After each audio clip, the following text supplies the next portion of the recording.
31st night కి farm house book చేసుకుని friends తో ఎంజాయ్ చేయాలనుకుంటున్నారా? అయితే వెంటనే డోసే యాప్ ని డౌన్లోడ్ చేసుకుని బుక్ చేసుకోండి.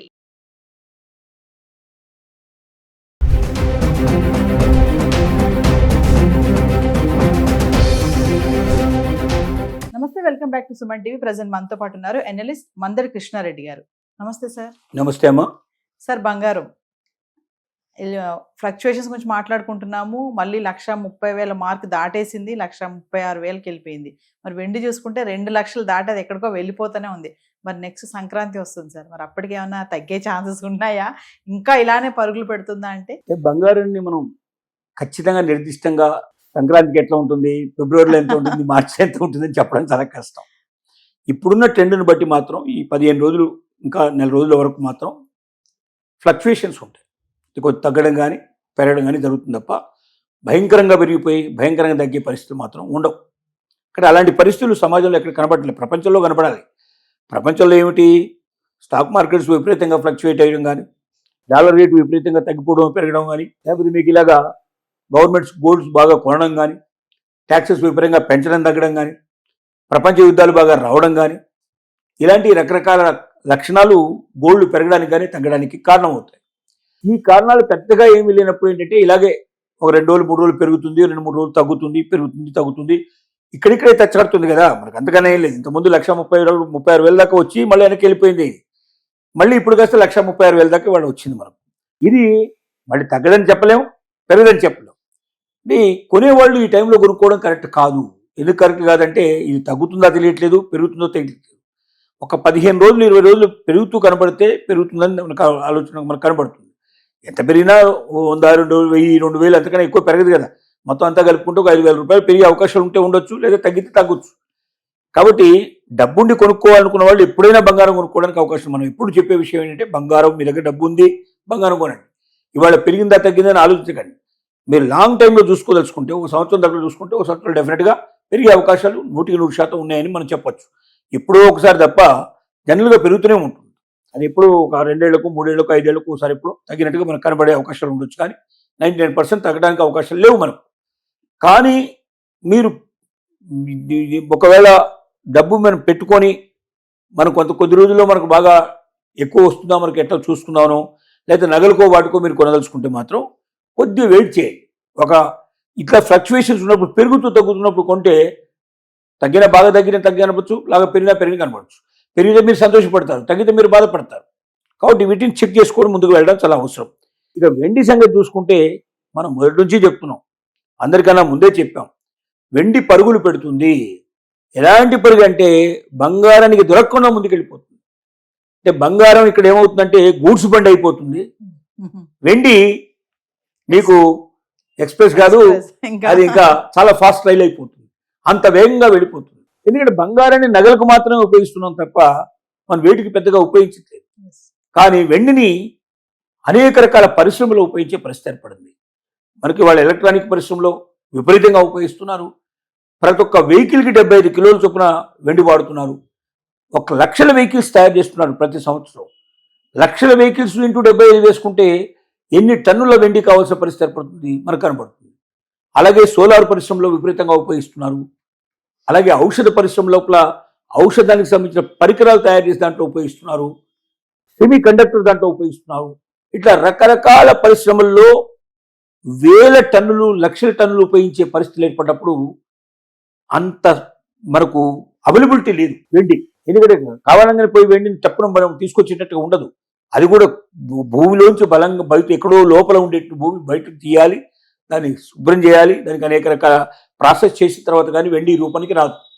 ఇంత చేయడానికి ఇప్పుడు మనకు డిమాండ్ పెరిగింది కాబట్టి ఇమీడియట్గా పోయి మనం తీసుకొస్తామంటే తీసుకొచ్చే అవకాశాలు లేవు.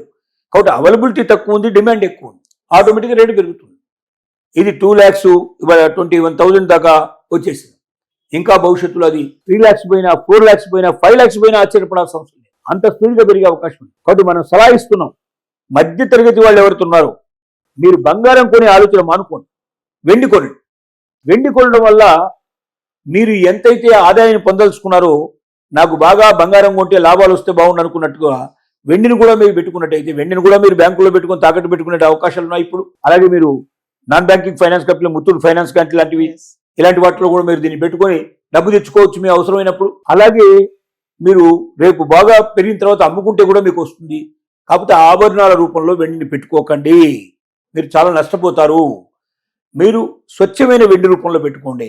కడ్డీ రూపంలో కానీ, బిస్కెట్ల రూపంలో కానీ, కాయిన్స్ రూపంలో కానీ పెట్టుకుంటే మీకు డబ్బు విపరీతంగా పెరిగిపోతుంది. బహుశా ఏ మ్యూచువల్ ఫండ్లో పెట్టినా రానంత డబ్బు, ఏ స్టాక్ మార్కెట్లో పెట్టినా రానంత డబ్బు ఖచ్చితంగా మీకు వెండిలో వస్తుంది.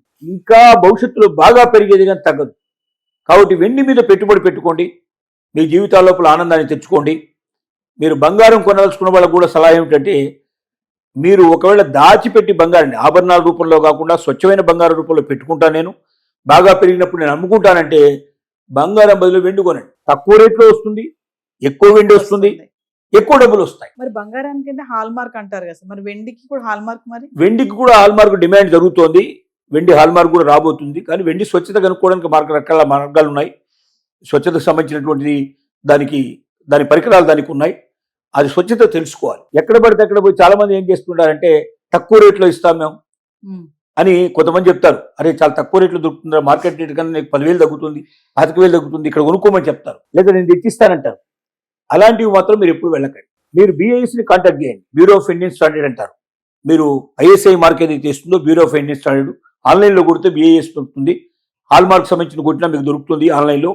వెండి ఏ రకంగా మేము చెక్ చేసుకోవాలి, మేము దీని ఒక నాణ్యత మేము ఎట్లా పరీక్ష చేసుకోవాలి, ఇది స్వచ్ఛమైందా కాదా ఎలా తెలుసుకోవాలని అడిగితే వాళ్ళు మీకు ఎక్కడెక్కడ దాని స్టేషన్స్ ఉన్నాయో మీకు ఇన్ఫర్మేషన్ ఇస్తారు. అక్కడికి వెళ్ళి మీకు దగ్గరలో ఉండేది ఏదో చూసుకొని మీరు వెళ్ళి దాని నాణ్యత పరీక్ష చేసుకొని అప్పుడు మీరు తీసుకుంటే మీరు ఎప్పటికీ నష్టపోరు.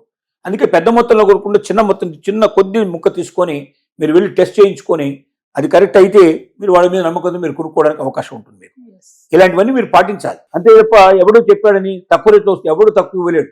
మార్కెట్ కన్నా 10,000, 15,000, 20,000 ఎట్లా తక్కువ వెళ్తాడు అంటే ఏదో మోసం ఉంది దాంట్లో, ఏదో దొంగది ఉంది వ్యవహారం, ఒరిజినల్ కాదని. కాబట్టి ఎప్పుడు కొన్నా కూడా ఒరిజినల్గా ఉండేటువంటి కొనం తప్ప మీరు డూప్లికేట్ కొనుక్కోవడానికి మాత్రం మీరు ప్రయత్నించకండి. ఆభరణాల రూపంలో అసలు కొనే ప్రయత్నం చేయకండి. ఏది దాచుకోదలుచుకుంటే భవిష్యత్తులో దాచుకోవాలి, పెరగాలి, డబ్బు రావాలనుకున్న మాత్రం స్వచ్ఛమైన వెండి రూపంలో కానీ స్వచ్ఛమైన బంగారు రూపంలో కొనుక్కోవడం తప్ప మీకు మార్గం లేదు. ఇంత ఇలా పరుగు పెడుతుంది కదా సార్, వెండి 2,21,000 వచ్చేసింది, సడన్ గా పడిపోయే ఛాన్స్ లేవని అంటారా? 99.9999% లేదు, అవకాశం లేదు. ఎందుకంటే ఇప్పుడు వాహనాలకి దాని తప్ప ఇంకో ఆల్టర్నేటివ్ రావాలి. అంటే వెండి బదులుగా ఇంకొక ఆల్టర్నేటివ్ పుడితే తప్ప వాహనాలు మానేవి. మరి ఇప్పుడు దాకా అయితే ఆల్టర్నేటివ్ లేదు. ఆల్టర్నేటివ్ ఉంటే ఇంత కాస్ట్లీ కానీ దానికి ఎందుకు వెళ్తారు వాళ్ళు? ఐరన్ తోటో స్టీల్ తోటో తయారు చేస్తే దీంట్లో చాలా తక్కువ వస్తుంది కదా, దీంట్లో ఒకటి 10%, 5% వాళ్ళకి వచ్చేస్తుంది. అట్లాంటిది మరి ఇంత దాకా పోతున్నారంటే మరొక మార్గం లేకనే వెళ్తున్నారు. అంటే ఇది తొందరగా కరిగిపోదనో, లేకపోతే దీనివల్ల దీనికి మరి పట్టు చాలా ఉంటుందనో, లేక ఇది మంచి పర్ఫార్మెన్స్ ఇస్తుందనో, ఏదో ఒక రకమైన కారణాలు ఉండటం వల్ల వెళ్తున్నారు దానికి. కాబట్టి దీనికి ఆల్టర్నేటివ్ దొరకాలి. ఆల్టర్నేటివ్ దొరికినప్పుడు వాళ్ళు ఒకవేళ మాకు అక్కర్లేదు ఇది మేము చేయమన్నప్పుడు తనలో కొద్ది వాళ్ళు కొనని పరిస్థితి ఏర్పడ్డప్పుడు తగ్గడానికి పాసిబిలిటీస్ ఉండొచ్చు. కానీ దగ్గరలో మాత్రం అలాంటి అవకాశాలు ఏం కనబడలేదు. Thank you.